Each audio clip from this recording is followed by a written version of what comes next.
Hey everybody, it's the Word. We are in Exodus 2, and a man of the house of Levite took a wife from the Levites, and she bore him a son. And remember, the new king of Egypt, he is called Pharaoh as well. So Pharaoh, remember, wanted to kill all the newborn sons. So this lady did not want her son to be killed, so she hid him for the first 3 months. But after that, she can no longer hide him because the baby's growing. So she takes him down to the riverbank and she builds a little basket out of the bulrushes, asphalt, and pitch. She lays the baby in it. And so the older sister of this baby goes and hides behind a tree, a little far off because she wants to see what happens to the baby. Well, when the daughter of Pharaoh came down to bathe, her maidens were with her and they were walking on the riverbank. And then she sees the baby. So she tells her maidens to go get the baby and bring the baby back to her. And so at the same time, when she's opening the basket and the baby is crying, the older sister comes and she goes to the Pharaoh's daughter. Do you want me to go get a nurse from the Hebrew women to nurse the child? The sister actually knows who the mother is. Remember, that's her younger brother, and so she goes to get the mother.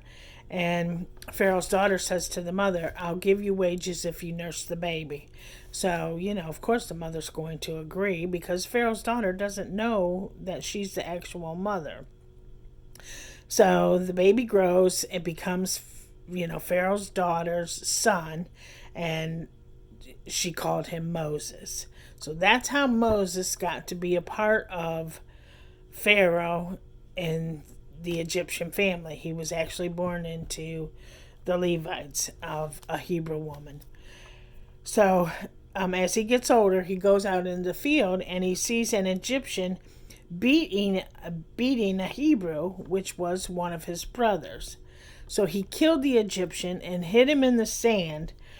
He didn't think anybody was watching. And isn't that just like us a lot of times when we're doing stuff, we think no one's watching. Well, nowadays someone is always watching. But anyways, so then the second day when he went out, there were two Hebrew men fighting. So he asked the one who did the wrong, why are you striking your company? And so in verse 14, the men say to Moses, "Who made you a prince and a judge over us? Do you intend to kill me as you killed the Egyptian?" So Moses found out somebody knew that he had killed that Egyptian and hid him in the sand. So Pharaoh, of course, is going to find out. The new king of Egypt, Pharaoh, has found out that Moses killed the Egyptian, so he wanted to kill Moses. So Moses flees to Midian, and he's down in Midian sitting by a well. And the priest there in Midian had 7 daughters, and they came out to fill their water buckets. They wanted to water the flock. Moses helped them. And then when the daughters go back to their father, his name is Reuel, and he says to the daughters, "How come you're done so early?" And they called Moses an Egyptian. That Egyptian helped us. And because they didn't know that he was born of a Hebrew woman, he was being raised by the king of Egypt, Pharaoh's daughter. So their dad told him to go get him, and so Moses lived there in Midian, and he grew up, and Zipporah became his wife, and she had a son, Gershom. Well, then the king of Egypt died, and all the people were groaning over there that the king of Egypt died. But God heard their cries and said, God told them he remembered his covenant with Abraham, with Isaac, and with Jacob. And God looked upon the children of Israel, and God acknowledged them.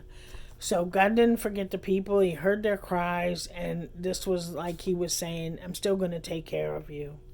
So anyways, that's where we're at in Exodus 2. A lot going on, but that was Exodus 2 had the birth of Moses. All right, you guys. Have a lovely day and love while you can. Bye-bye.